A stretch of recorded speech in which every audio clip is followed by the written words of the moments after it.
are the best of days. These are the memories we'll hold on to. This thing called time that we all share. All that matters is we're together here. Together here.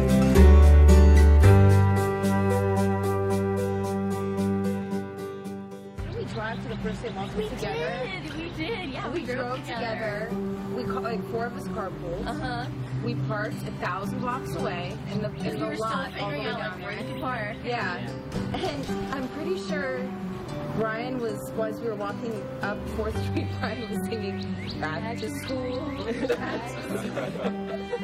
I remember the first day in crim law, Professor Bradley was the most intimidating professor I've ever had. He just walks in, the first word out of his mouth was like, "Mr. Fletcher," and it just started right off from there. I was cold called into Professor Ochoa's contracts class. That was my first class, and she asked me whether a case was supported by the restatement or the UCC, and I didn't know what that was, so I just guessed. I don't remember if I was right or wrong, but that memory sticks out. It's a pretty terrifying way to start law school. Everybody's got bad cold calls. Everybody's got, their handful of bad experiences. You just kind of take it one step at a time, and as soon as you realize that everyone else is dealing with the same problems, that's when you really start to get through stuff and focus on what's really important.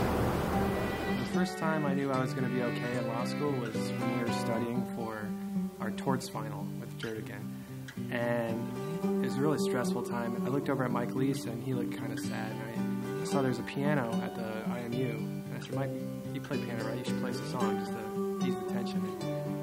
And he got a look on his face like the sun was coming out behind the clouds. And he sat down at the piano and just started playing the Hall & Oates song, "Rich Girl." She's a rich girl. Da, da, da. And it was like 50 pounds got off her shoulders. And at that point, I knew we were going to be all right. I remember walking in the first day, and I told myself, the end of the week seems so far away. If I just make it to the end of the week, then I think I would have it taken care of. And then after that, I was like, if I can make it to the end of the year. Yeah. And now I like to think that we made it. And that was 3 years ago. Yeah. That is so weird. That's the most so incredible. weird to think about. These are the things we'll remember. The love that fills this place year after year. Lay down your cares and gather round. All that matters is we're together now. Together now. One of the best pieces of advice that I got in law school was from a professor, and he told me that when I get my first legal job, I'm not going to know what I'm doing, and none of us are probably going to know what we're doing, but we have to become comfortable getting lost in the weeds of all of the legal questions or projects that we get to work on, and having a supportive team around us is really important, and I think that is applicable to many aspects of life also. Law school is a really tough experience, and that it could be a lot worse than it is, but I think the professors make it more enjoyable to come in than I think a lot of other law students probably get to deal with. We have a couple of professors that like our paper chase type, but for the most part, that's... Do you want to name some names, Steve? I love all of them, but I'm just saying. I guess I would talk about Professor Ochoa, because she would walk into contracts. I've never seen anyone more excited about anything than she is about contracts. And she'd walk into class just a ball of fire, and we'd all just...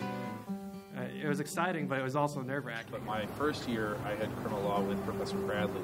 Definitely did the Socratic method, cold calls. There were times where people didn't read, and we'd wait in class for them to read to catch up, for them to answer the cold call. But then he'd turn it around and, bring a rubber chicken into class or dress up for something, and really show his his personality and his sense of humor when it came to teaching, which I thought was really nice and unexpected. I served 3 semesters in the mediation clinic, and during that time, Amy Applegate really served to kind of mentor me through that program and help me learn not only mediation skills, but some great life lessons that I'm going to be able to carry with me for a really long time. A professor that stands out is Professor Law. He has had a huge influence on me. I've worked with him through POP, through the advocacy board, through appellate advocacy of the class, and just had a lot of interaction with him, and he has been a wonderful teacher, and I've learned so much about litigation from him, which is what I want to do with my life, and he's really invested in himself, which I really appreciate. Can you talk about Jerdigan's last speech? Oh, that was so amazing. Yeah. Put it in a nutshell, it was just like, as you progress forward, to make sure you always reach behind you and pull someone else behind you up, because someone is in that for you, and to continue that responsibility. I think that like affects all of our careers. And then us just sobbing afterwards because we didn't know how to react to it, so it was so good. Paint me the perfect picture.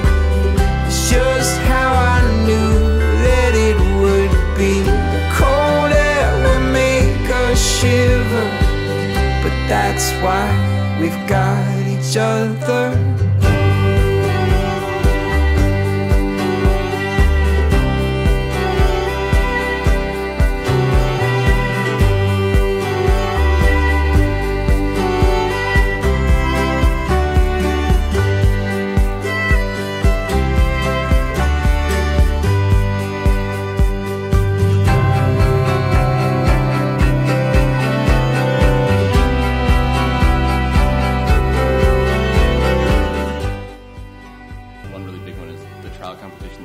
Something that I did my 2L year and got really excited about, and over the year went from about 20 people to being 60 people. I was pretty much non-stop smiling the entire time because it was like this dream bar that we'd had for a year and been planning for an actual year, finally coming to fruition, and went out really well. The Center for Constitutional Democracy has been a great chance for me to learn and pursue my passion.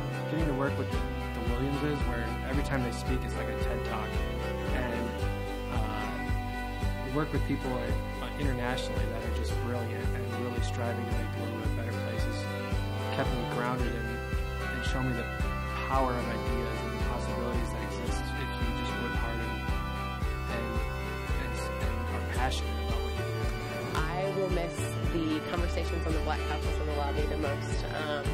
It never failed that if we were hanging out between classes or, between appointments or things like that, there would, slowly be this congregation of students to the couches. And before long, regardless of what other things that we had going on, there was always a great conversation that developed. But I think for me, barristers was one of the bigger things, only because it was a great break from the monotony of law school, and it was a chance, I know for me, once a year to get dressed up and recognized, and it was very exciting, and it was something different. Another one of my favorite memories is going to see the law school band play at the Bluebird, and one time they played John Mayer's Slow Dancing in a Burning Room, and all of the Brielles, we linked arms and we swayed. It was really cheesy, but it's fun to go watch the band. I ended up going to India with her, and then I ended up feeding them for all of law school. And now it's an unofficial family. It is. I think the key is having a small but tight-knit group of friends who can support you, who know what you're going through, because nobody outside does. Everybody is just so friendly and open and accepting. I'm really going to miss that. Just being able to feel plugged into a community. Oh, hey, Jeremy, or hey, Jim, how you doing? Shaking hands and catching up a little bit and then moving on. It's an important part, you get that social support that really helps you. It's just so nice that everybody's kind of right here, Yeah. I mean, it's a small town, and nobody's more than a 10-minute drive away, and you can see your friends every day. I wasn't used to how friendly people were, so the first time I was walking to go somewhere, it was broad daylight, and some group of people I was passing were like, "Hey, how are you today?" And I got really scared, so I called my mom and was like, "Should I go back to my house? So they know where I live at?" And my mom was like, "They're just friendly, Allison." Law school is nice and you learn a lot, but really the connection you have are your fellow students. People that you've kind of gone through the battle of law school with. You all have been through so much together that it really makes you bond in a very unique way. I think I came in here with probably not the strongest greatest work ethic in the world. I was talking to Christina and Brian, you know, these seasoned, wise people. I think that kind of motivated me a little bit to kind of like get my stuff together. Yeah, like make me want it more and stronger. Yeah. It's nice not just learning in the classroom, but to learn from other people. I think that I've definitely learned something from each one of these people at some point. If I could go back and give myself some advice 1 year, I would tell myself that it's worth it. All of the hard work and stress and anxiety is worth it. But now I'm actually excited about change, and I'm excited to see what comes after law school, because I feel like if I got through law school, I can make it through just about anything. Everyone in the school wants everyone else to succeed. I'm very excited to see what people are doing in 9 months when we are, you know, officially considered graduates of the school and percentage groups. And also what people are doing in 10 years, because I'm excited to call everyone here my colleague. So. Together here, together now.